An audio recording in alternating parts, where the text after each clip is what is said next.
आच्छा जोंहा फैगोन 1 तारिख जुन मासाव गाम्बारि बिल समबाय समितिनि बर्ड अफ डाइरेक्टरनि इलेक्शन जागोन माने बिसायख'थि जागोन बे बिसायख'थियाव जोङो बिपिएफ दलनिफ्राय सा 15 सोद्रोमाफोरखौ सायख'नानै जों बिथांमोनखौ बिजाथि हिसाबै दिनै नमिनेशन जों फाइल खालामबाय आरो फैगोन दिनाव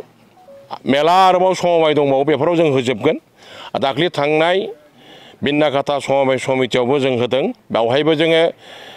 जोंनि अंशिदार शेयार हल्डार बिथांमोननिफ्राय गोगोम आरो गोख्रों भाबै समर्थन मोननानै बिथांमोननि हेफाजाबाव जों 11 जन 15 जन 11 जन बिजाथिखौ जों देरहासार होनो हादों आरो आसा खालामदों नैबे जोंनि गाम्बारि बिल समबाय समितियावबो जोङो 15 जन होदों हारसिङैनो जोंहा खुनु रावजोंबो एलायन्स गैया बिसोरनिखौ खोनानो मोन्दों केन्डिडेट मोनजोबैनि इउपिपिएलआ 10 जन बिजेपिआ 5 जन मिलायनानैसो 15 जन जोंना हारसिङैनो 15 जन जों 15 जनखौबो देरहासार होगोन बे एकदम खाटां आरो फैबाय थानाय दिनाव जा रोखोम अबस्था नुखाबाय बे अबस्थाखौ मिथिजोबनानै जोंनि रायजो राजाफ्रा जों बिपिएफ दलजोंनो फैफिनजोब्बाय आरो बिपिएफ दलखौनो गोख्रों भाबै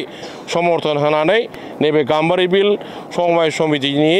बर्ड अफ डाइरेक्टर दानायावबो जोंनो दानो हागोन बेखौ जों खाटां बुंखाबाय 15 जनाव 15 जनखौनो हागोन साननानै दं बिसोरहाथ' सानैजोंसो मोननै दलजोंसो 15 जन जों हारसिङैनो 15 जन गासिबो दा बर्तमान जेसेबां शेयार हल्डारफोर बाहाय दङ जोंनि हिसाबाव आखायाव साननो हायो बेहायथ' लिमिटेड पार्सनफ्रा भट होगोन नालाय जेसेबां शेयार पार्सनफोर दं बाहाय जोंनि जोबखा जोंनि समर्थनखारि जोबखा गतिके बाहाय जों जेननायनि खोथानो फैखाया बे गाम्बारि बिल समबाय समितिखौ दखल खालामा खाटां